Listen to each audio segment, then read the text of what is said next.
so unfair to Amanda, my daughter. She was a child, and her life was cut short because of him. Tonight, a mother's anguish as the sex offender responsible for her daughter's death years ago at a party in Puss Lynch is rearrested. Good evening. The mother of Amanda Raymond says her family cannot move on when they hear of the man responsible for her death continually being released and then rearrested for not following the terms imposed upon him. Christopher Watts was arrested again in Hamilton, days after disappearing from the halfway house in Montreal that he was supposed to be living at. We should warn you, this story does contain details of Watts' crime as they were presented in court, which may be disturbing. CTV's Krista Simpson has this report for us. It's been nearly 25 years since Amanda Raymond died while attending a party on Puss Lynch Lake. She was just a few weeks shy of her 14th birthday. Christopher Watts was convicted of manslaughter, sexual assault, and sexual interference in her death. This is so unfair to Amanda, my daughter. She was a child, and her life was cut short because of him. Court heard Watts gave Raymond drugs that put her in a coma, then refused to let anyone call for help. He sexually assaulted her while she was unconscious, wrote obscene words on her body, and took photos and video. Watts completed his 12-year prison sentence in 2015, but he remains under a long-term supervision order that puts a number of restrictions on him. He's been arrested on multiple occasions and has been convicted of breaches 3 times. I just don't know what to say anymore, but it's causing such anguish at this point. Again and again and again and again. Most recently, Watts was released from custody on May 28th. He reported to a halfway house in Montreal, where he was supposed to reside, but later escaped. On June 4th, a Canada-wide warrant was issued for his arrest, police in Montreal putting out these photos. On Tuesday, Halton police found a vehicle registered to Watts at LaSalle Park in Burlington. Police say Watts was surveilled and arrested that evening in Hamilton. Scarily close, says Raymond's mother. He needs to be shut down. He needs to be punished at this point because he was too close to home, too close for comfort. Halton police are now trying to figure out what Watts was doing during the 5 days between his escape and arrest, asking the public for any information they can provide. Watts is a registered sex offender. Parole Board of Canada documents outline how a judge described him as a career criminal and a cunning and voracious sexual predator who appeared defiant and without guilt or remorse. We don't want to be his victim anymore, but each time he pops up, you feel like a victim. This latest incident happening just as the family was preparing to mark 25 years since Raymond's passing. Her mother says it's time to change the system that keeps allowing Watts to be released. Amanda's gone. You took my child. And this is what we have been having to deal with for 25 years now. How are we supposed to move forward if the system won't give us that opportunity to move forward? Teresa Trupp would like to see Watts face a 10-year sentence for repeatedly not following orders. She says it would help not only the family, but also let her daughter Amanda have some peace. I mean, how do you rest knowing that the man that hurt you is just out there getting away with stuff? As of now, Watts is scheduled to remain under the supervision of Correctional Services Canada until June 2029. Krista Simpson, CTV News, Kitchener. A terrifying scene in London today where a vehicle smashed through the wall of a fitness center into a group class, leaving 7 people injured, some of them seriously. CTV's Jerry Dewan has more. Witnesses say a group of about 30 women were starting a new fitness class at the Sherwood Forest Mall Good Life Fitness when a Jeep Wrangler came crashing through the wall. Bernice Bishop was in that class. The room exploded and everything flew, glass, bricks from the wall. And then we all looked around and there's a vehicle inside the building. And it hit some of the gals from the class. One of those classmates was trapped under the vehicle. Police say the 7 injured included the driver. 1 person is in critical condition, another in serious condition, and 5 others in fair condition. Bishop is hoping her injured classmates are able to fully recover. Our prayers go with them as they recover, you know. But why someone did that, I have no idea. Ma-Hyun operates a nail salon inside Sherwood Forest Mall. She arrived at the mall around 7:30 and as she was walking from her car, noticed a woman in a blue Jeep talking on her cell phone. The woman was parked about 50 meters from the wall. When we park my car there, we walk about here, and I hear she go straight the building. Yeah. She's going fast. Yeah, she goes really fast. London Police Chief Tai Trong held a news conference in the afternoon. When asked about whether there was intent, he only said, So what I can confirm with you is that we have evidence and we have information that the vehicle accelerated into the building. One social media post showed Good Life staff and other concerned citizens giving aid to the victims as first responders arrived. Those first responders are being credited for their quick actions on what was already a very busy morning. We actually have had a couple incidents in the city that are draining our resources. So to see the response and the support from the law enforcement and our medical emergency people, amazing. London Fire helped to secure the wall. The vehicle remained inside Good Life as the investigation was ongoing. They'll then have to devise a way to remove the Wrangler. Jerry DeWan, CTV News. Dozens of first responders came out to pay their respects today to an OPP officer and former Kitchener bylaw enforcement officer who was killed in the line of duty in Northern Ontario this week. CTV's Janice Golding reports. Under a billowing Canadian flag, first responders lined the roadway outside the chief coroner's office early this morning.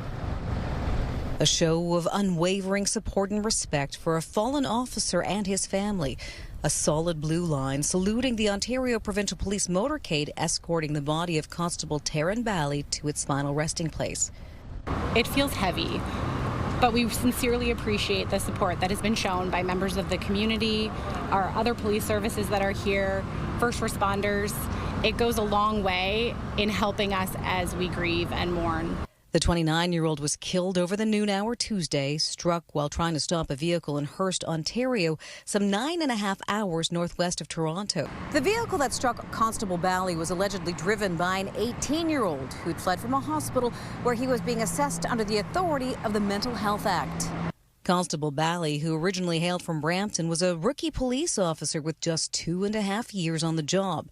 He'd volunteered for a deployment with the James Bay Detachment in Northern Ontario to help with a staffing shortage when he was killed. I'm not angry, no, I'm so proud. I'm so proud to what he did for the community. Sanjeet Sandhu says she's known Officer Bally since they were classmates. We grew up together, and I'm just trying to find my way to be there and to meet him, to see him for the last time. Sandhu joined others from the community today outside the Kane Jarrett Funeral Home in Thornhill to say farewell to her fallen friend. He was so full of life, and I cannot imagine him in that van. It's so hard. Others who didn't know Constable Bally at all also came to show their respect. Well, they put their lives in jeopardy for us, so we need to come and support them and show that we do appreciate what they do. Solidarity, and to let them know that they're not alone and we appreciate everything that they do for us. 18-year-old Justin Veroneau was in court on Wednesday to face charges including first-degree murder, dangerous driving, assaulting a police officer, and flight from police. He'll be next in court on June 24th. Janice Golding, CTV News. And we're learning more tonight about the Toronto police officer who was shot and killed during the execution of a search warrant yesterday. 43-year-old Constable Mark Pinizotto, described by his mother in an online post as an incredible father, son, husband, coach, and friend of many, and saying the cruel heartbreak of reality has brought the family to their knees. The 18-year veteran of Toronto Police was also a father of 14-year-old twins and an accomplished hockey player who also taught the sport to kids. He was shot and killed yesterday in a raid at an apartment tower. A 19-year-old man will be charged with first-degree murder. And new this week, crime stats for 2025 for Waterloo Region. The annual report from Waterloo Regional Police reveals there were 4 homicides during the year, 1 fewer than in 2024, and 1 attempted homicide. There were also 18 shootings. You can see what else stands out in the annual report by heading over to our website, ctvnewskitchener.ca, where our digital team has more coverage of the details in that annual report. Well, all across Waterloo region today, soccer fans were buzzing with excitement over Team Canada's debut at the World Cup in Toronto. And although the home team's debut on home soil ended with a draw with Bosnia-Herzegovina, it was an experience that many did not want to miss. Oh, yeah. Oh, yeah. Moments of tension and moments of joy colliding as fans gathered at Edelweiss Tavern in Kitchener for one of the region's many watch parties. Some going all out to show their team spirit with painted flags. Kone driving forward, played through towards Kyle Lowry! It's Kyle Lowry with the goal! And there was that exciting moment we were talking about, reflected here over at the Hop House in Uptown Waterloo as fans were cheering on that Team Canada goal. This was another party where you could find fans who were loud and proud. This is one of many indoor and outdoor watch parties happening locally over the course of the World Cup. CTV's Karis Mapp has more on how businesses are helping fans capture the moment. Go Canada! Ahead of Canada's first game, the team at Red Eye Cafe and Donuts in Cambridge were serving up World Cup themed sweet treats. It's really exciting, and it being held here is even more exciting. So we just wanted to get in on the fun and bring people together with donuts. Making sure fans are covered no matter who they're cheering for. We actually have Canada donuts available in the shop for purchase when we're playing. Canada's is #1. A lot of Portugal, Brazil, Argentina. This is one of many local businesses getting in on the hype. But when it was time for kickoff, fans flocked to watch parties all across Waterloo region, including right here at the Hop House in Uptown Waterloo. Pure excitement, no matter how familiar they are with the sport or even how long they've been fans. I've been watching the World Cup all my life. I'm a big soccer fan. I actually have a soccer ball here. Been playing soccer all my life. Love Canada, pure Canadian, so really happy, really excited. We're really patriotic recently, and even though I don't usually watch soccer, it's good to support our country, and it's nice to host it and get recognized on the world stage. Support that's appreciated at this business, where staff say the game has been uniting the community. We opened the door, we had a lineup waiting to get in, and it just shows you the community wants to be part of this, and we want them to be part of it as well, so it makes us very happy and proud to be from Waterloo. It's so exciting. You know, I love the union of cultures across. We really want to go to Toronto and check out, you know, the village that they got going down there. But yeah, it's awesome to see a lot of people coming out and excited to watch the games. I'm from Toronto, so it feels great to be in the surrounding area and seeing everyone else support, even though we're not nearby. It's awesome. As for predictions, the home team getting the most support among these fans. I think they'll get past this group. I don't know how far they'll go, but I hope they go far. All the way. Win it all the way. They're going to win the whole thing. Let's go! Let's go! Karis Mapp, CTV News, Waterloo. Just ahead, another community watching its water supply closely, but staying open for business.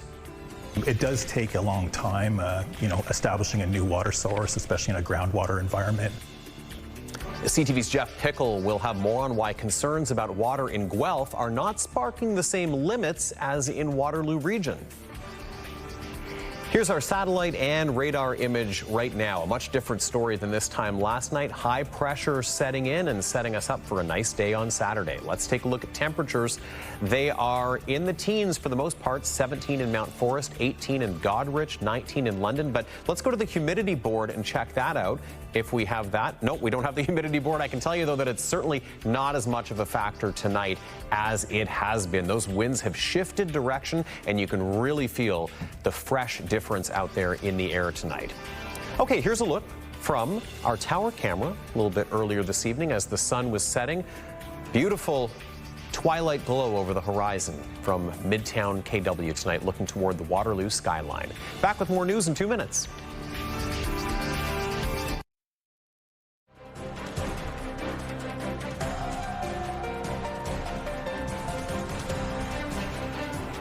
Waterloo Region's water capacity trouble has been in sharp focus this year. Guelph is also approaching its limit, but it's not setting off the same level of concern or the same limitations such as the development freeze in Waterloo Region. CTV's Jeff Pickle explains. Like the region of Waterloo, the city of Guelph is nearly entirely reliant on underground wells to keep water moving through the city. The city of Guelph is one of Canada's largest communities that's based in groundwater. Groundwater in comparison to surface water is finite in nature. But as the city continues to grow, it's reaching the limits it can currently access. Within those numbers, specifically the 75 million liters of water per day that we can treat and provide to the public, within that we maintain what is a 15% allocation for water system resiliency. Last year, the region of Waterloo was rocked by the announcement it is already over capacity. The situation so severe, a hold has been put on approvals for new developments. We're not leaving any stone unturned, and all options are on the table, but they have to be safe, and we realize that we have to protect the quality of water. In the city of Guelph, the situation is less critical and has no impact on development. There have been no stops or holds. The city remains open for business at this time. And the city says the water bottling plant in Aberfoyle is currently not an issue. There's no impact at this time.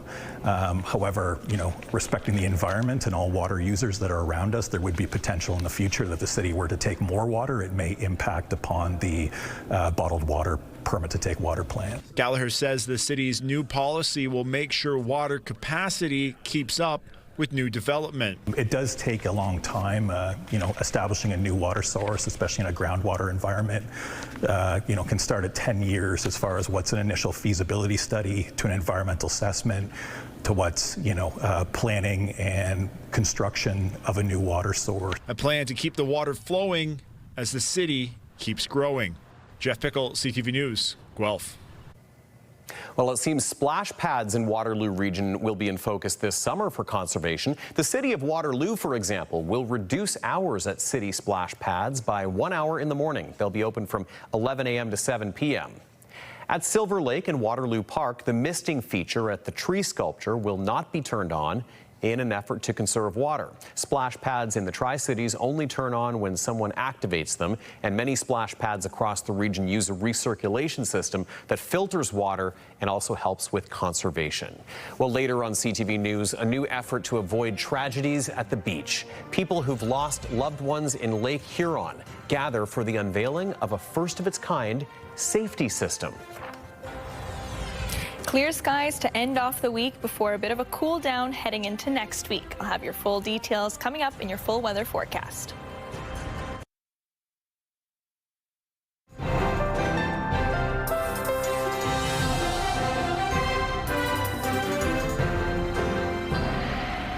Well, here's a look at King Street East in Kitchener's Sports World and Deer Ridge area tonight.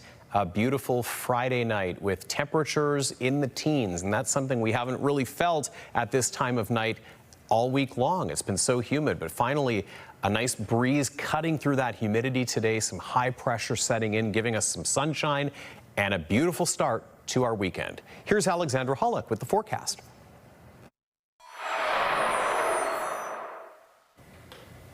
Hope you had a lovely Friday, and what a way to end the week. Some showers that we saw on and off and lots of humidity, but there is some reprieve on the way. Taking a look at our future cast here, we saw some clear skies after a bit of showers starting Friday morning, and those clear skies will continue overnight tonight and into Saturday. So if you're looking to spend some time outside, maybe by the pool, maybe getting some yard work done, a garage sale even, who knows? Tomorrow is the day to do it. But taking a look at Saturday, late afternoon, evening time, we may see some spotted showers here or there in Waterloo region, but up north in Wyerton, you'll definitely be getting a little bit more rain there, so make sure to keep an umbrella handy.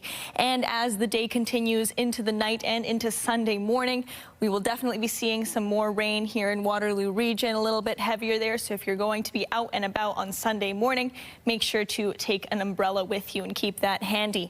Overnight tonight, dropping to 14 degrees, but clear skies with a little bit of a cooler breeze. Westerly winds coming in at 20 kilometers an hour. Those winds will continue into tomorrow, high of 27 degrees and clear skies for much of the day until, of course, we get a little bit partly cloudy as the day continues. And again, those spotted showers we saw in the future cast, feeling a little bit closer to 31 with the humidex, and the UV will be high, so make sure to pack some sunscreen, be sun safe, and keep some water handy as well. Looking at our almanac, though, we are a little bit closer to what we're normally seeing this time of year, just above that. So normally we're seeing 23 degrees, nowhere near any record highs. 32.8 degrees was set back in 1949, so definitely no record highs here. Sun setting just after 9 o'clock, so those days are getting longer, more daylight for us in store. Looking at our 7-day forecast for Waterloo region, Saturday, sunny and 27 degrees. Some showers coming in on Sunday, but that sets us up for a cooler start to next week. Sunny and 19 degrees on Monday in Lambton, Kent, and Essex. 31 on Saturday and sunny, so it's going to be hot. Make sure to keep some water and some sunscreen handy. Showers on Sunday, and again, a cooler start in the early 20s on Monday. In southern Georgian Bay, a thunderstorm risk coming in Saturday afternoon, so make sure to stay inside if you need to. Rain on Sunday, keep an umbrella handy, and again, a cooler start to your week. Monday, sunny and 17 degrees. Tony. Alexandra, thank you so much for that. Some relief on the way. A little bit cool next week, but, you know, we'll take it after that humid week that we had. It's 18 degrees outside our studios right now. Here's a live look at Midtown KW looking toward downtown Kitchener on this Friday night. We're going to be back in just a couple of minutes.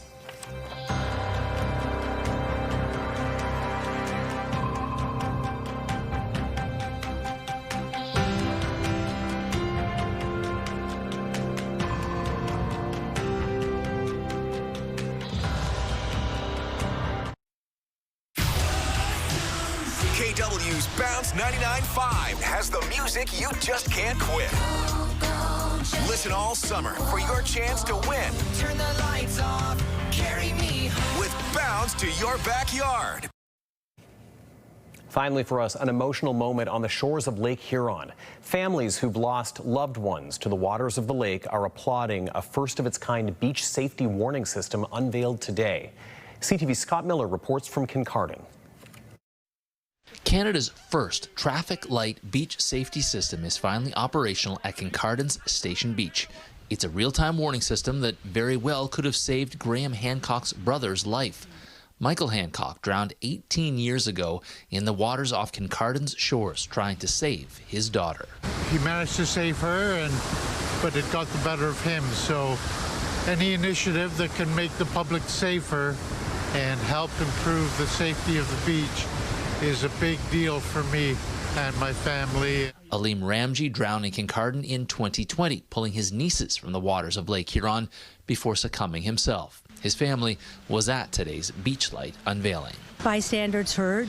They came, they were able to throw the buoy out to the girls.